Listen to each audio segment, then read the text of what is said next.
loves, it's Amy the Color Queen, and I'm just gonna show y'all how I made Breath of the Wild Princess Zelda's ceremonial dress. The first thing I did was I took the bodice of a pattern and Frankensteined it together, and then I went fabric shopping. So for the fabric of Zelda, I decided to go with cotton for just the whole dress, and then for the drape I'm going to go with organza. I've never actually worked with organza before, so this is going to be fun. And the trim is going to be this pretty ribbon around it, because I really like to just play with shiny and matte materials. And of course the lining is going to be cotton as well. I'm using this pattern and I'm doing that sort of thing, but I've already completely reconstructed the bodice top and it's time to get started. So after I cut out all of my pieces for this dress, I began adding boning to some of the layers. The pattern called for like 4 or 5 different layers of this fabric to keep it sturdy, so I just kind of followed the instructions for the most part.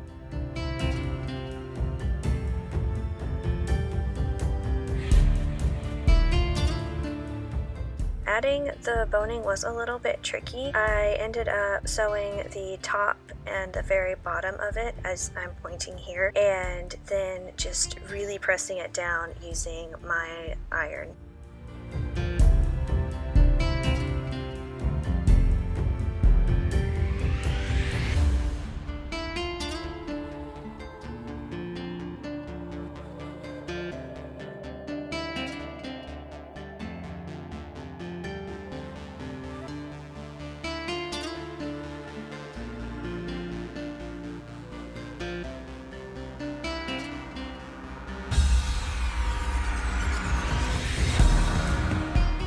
After installing the boning, I ended up sewing all the bodice pieces together. I had 3 pieces. I had the front piece and then the 2 back pieces. And so I just sewed all the layers together, turned them inside out, so it's kind of like a little sandwich, and then pressed it all down so that way you can't see the seams, and it just looked really nice and neat. That was also when I added the darts in to make sure it keeps its shape as well.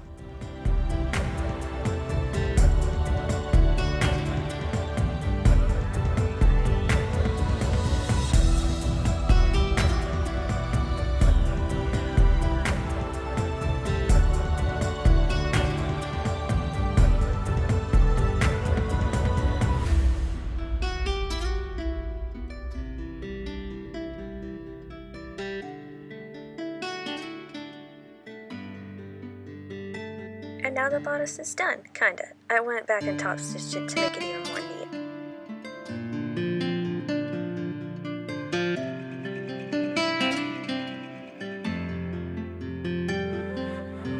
Next, I took some extra fabric, made a little pleat, and then attached it to the middle of that sweetheart line to make a little modesty heart for Zelda. And then I realized that the bodice was too big, so I had to go back in and make it smaller.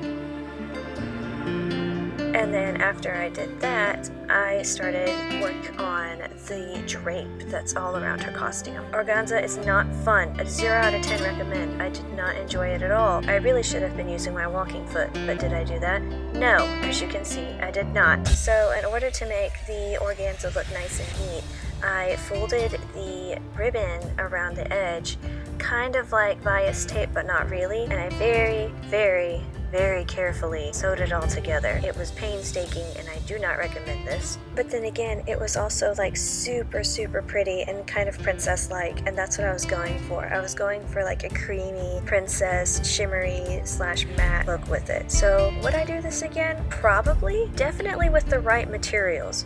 Oh, now I'm gathering this together, which again was terrible. Do not recommend. I should probably make this clear now that I learned how to sew in 6th grade, and it was just an apron, and then everything else I learned by myself. So definitely take all of my stuff with a grain of salt. Most of the time I don't know what I'm doing. I'm just hoping and praying for the best. Anyway, after I gathered the organza, I ended up just sewing over it a couple of times to keep all of the ruffles I had made, and then I went back and attached it to the bodice. After that, I went through and started my gathering on the base skirt.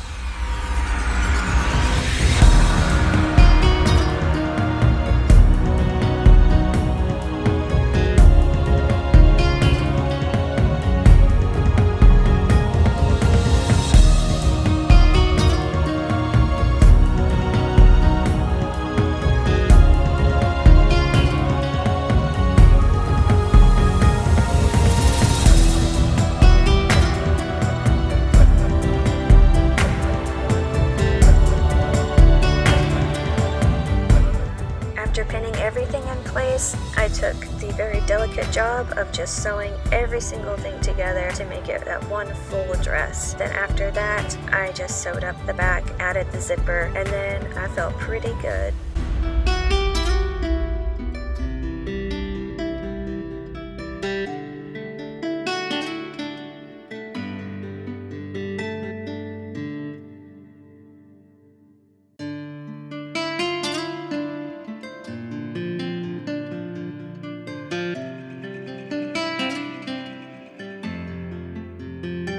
There we go, look at that so far. I have that blue sash there just for reference. Next, I started working on all those accessories. I took some blue ribbon, kind of double layered it, put some interfacing in between the two layers, and then I painted the little curves all over the side. I sewed on some Velcro. I trimmed the edges with some gold fabric that matched the gold paint, and then I took some little gold beads and put them in little Triforce things, like little triangles, because I thought that was really neat. I saw someone on Instagram do it. And then I started working on the medallion.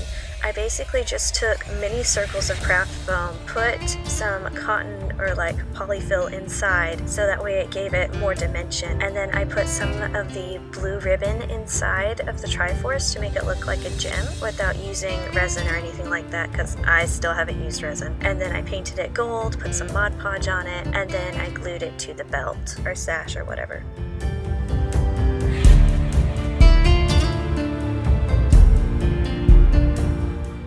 Alright, so next I got started on the little arm cuffs. So what I did was I free-handed the design on 1/2 sheet of paper, and then I just kind of flipped it on both sides and traced it out, and then I used an X-Acto knife to just cut out all the pieces, and then afterwards I put layers of Mod Podge on top and then layers of gold paint on top. I think it was about 3 layers of Mod Podge and then like 3 layers of gold paint and then like another layer of Mod Podge just to make sure it was like really sturdy. Afterwards, I added some Velcro to it so that way it could easily just be put on and off.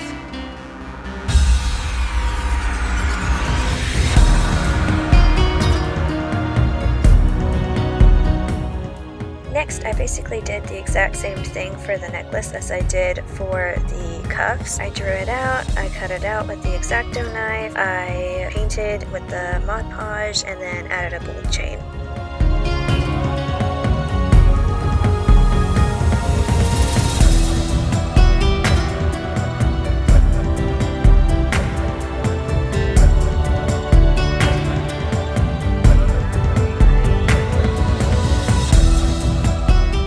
That means we're done, right?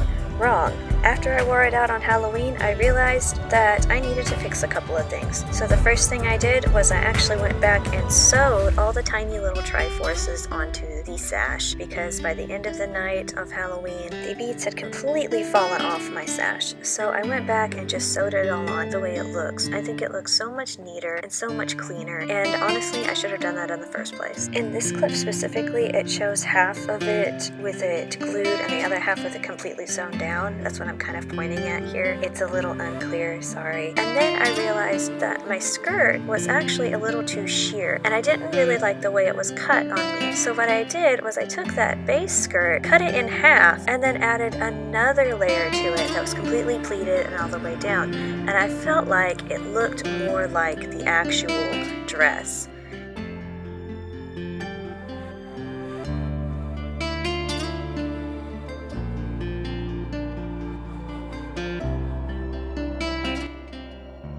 Thank you for watching, and I really hope that this helped you in making your own Zelda dress. I'll see you in my next tutorial. Bye, loves!